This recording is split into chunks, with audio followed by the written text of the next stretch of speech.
నెల్లూరు జిల్లా తపాతోపు under bridge వద్ద హిజ్రా హాసిని దారుణ హత్య జరిగింది.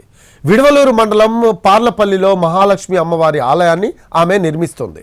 3 రోజులుగా వచ్చిపోతూ ఉండటాన్ని గమనించిన ప్రత్యర్థులు పక్కా ప్లాన్ ప్రకారం హాసినిని హతమార్చేందుకు స్కెచ్ వేసినట్లు తెలుస్తోంది.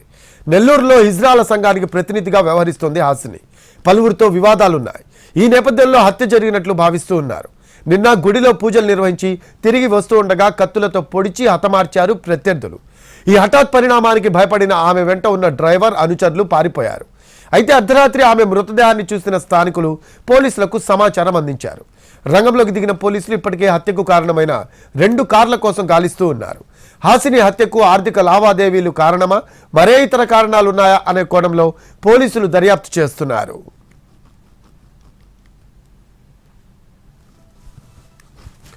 నెల్లూరు జిల్లాలో హిజ్రా హాసిని హత్యపై మరిన్ని వివరాలు మా కరెస్పాండెంట్ అమర్ అందిస్తారు. నెల్లూరు జిల్లా కొడవలూరు మండలం టపాతుబు ప్రాంతంలో ఉన్నాము. మనం ఇక్కడ గమనించవచ్చు. ఈ ప్రాంతంలోనే హిజ్రా హాసిని దారుణ హత్యకు గురైంది. ఆమె విడవలూరు మండలం పార్నపల్లిలో శ్రీ మహాలక్ష్మి అమ్మవారి ఆలయాన్ని కూడా నిర్మిస్తోంది. ఆలయ పనులకు సంబంధించి కూడా గత 3 రోజులుగా ఇదే మార్గంలో రాకపోకలు సాగిస్తోంది. దీనిని గమనించిన ఆమె ప్రత్యర్థులు ఇక్కడే ఆమెను హతమార్చేందుకు కూడా ఒక ప్రణాళిక రూపొందించడం కూడా భావిస్తున్నారు.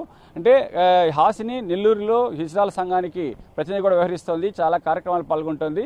ఆమెకు పలువురితో కూడా విభేదాలు ఉన్నట్టుగా కూడా వాళ్ళ సహచరులు చెబుతున్నారు. ఈ నేపథ్యంలోనే ఈ హత్య జరిగినట్టు కూడా భావిస్తున్నారు పోలీసులు. ప్రధానంగా మనం గమనించినట్లయితే ఆమె గత 4 రోజుల నుంచి కూడా ఈ మార్గం గుండానే రాకపోకలు సాగిస్తోంది. అంటే వాళ్ళు ఆమెను హతమార్చేందుకోసం ఈ ప్రాంతాన్ని కూడా ఎంచుకోవడానికి కూడా మనం పరిశీలించినట్టయితే ఇది అండర్ బ్రిడ్జ్.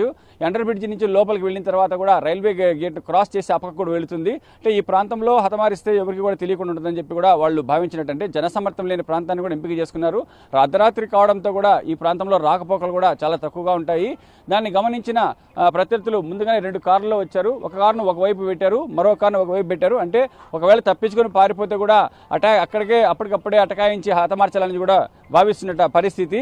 దాంతో వాళ్ళు వెంటనే పార్నపల్లి నుంచి బయలుదేరిన హాసిని కారులు ఇక్కడ రాగానే ఒకసారి కూడా 2 కార్లు కూడా ముందు వెనక ఆగిపోయాయి. ఆగిపోయిన తర్వాత వాళ్ళు దిగి మారణాయుధాలతో ఆమెను కత్తులతో దారుణంగా పొడిచి హతమార్చారు. కానీ ఆమెతో పాటు ఉన్న డ్రైవర్ వాళ్ళంతా కూడా ఘటనను చూసి భయభ్రాంతికి గురై కూడా వాళ్ళు పారిపోయిన పరిస్థితి. ఇక్కడ స్థానికులు అర్ధరాత్రి తర్వాత ఇక్కడ వెళుతూ వాళ్ళు గమనించి పోలీసు సమాచారం అందించారు. వెంటనే కొడలూరు పోలీసులు ఘటనా స్థలానికి చేరుకుని ఆమె మృతదేహాన్ని కూడా పరిశీలించి దీన్ని నెల్లూరు ప్రభుత్వ ఆసుపత్రికి తరలించారు. అంటే హాసిని హత్యకు గల కారణాలను కూడా పోలీసులు విచారిస్తున్న పరిస్థితి. ఇప్పటికే ఆ 2 కార్లకు సంబంధించి కూడా ఆచూకీ కోసం కూడా ప్రత్యేక పోలీసు బృందాలను కూడా ఏర్పాటు చేశారు. అంటే ఈ హత్యకు గల కారణాలు ఏంటి అనే దాని మీద కూడా హాసినికి సంబంధించిన వారి నుంచి కూడా పోలీసులు వివరాలు సేకరిస్తున్న పరిస్థితి. అంటే ఆర్థిక లావాదేవీల కారణమా లేదా మరి ఇతర కారణాలా అన్నదాన్ని కూడా పోలీసులు విశ్లేషిస్తున్న పరిస్థితి. మరో 2 రోజుల్లోనే దీనికి సంబంధించి పూర్తి వివరాలు వెల్లడిస్తామని చెప్పి పోలీసులు చెబుతున్నారు. వీడియో జర్నలిస్ట్ ప్రదీప్తో అమర్, ఎన్టీవీ, నెల్లూరు.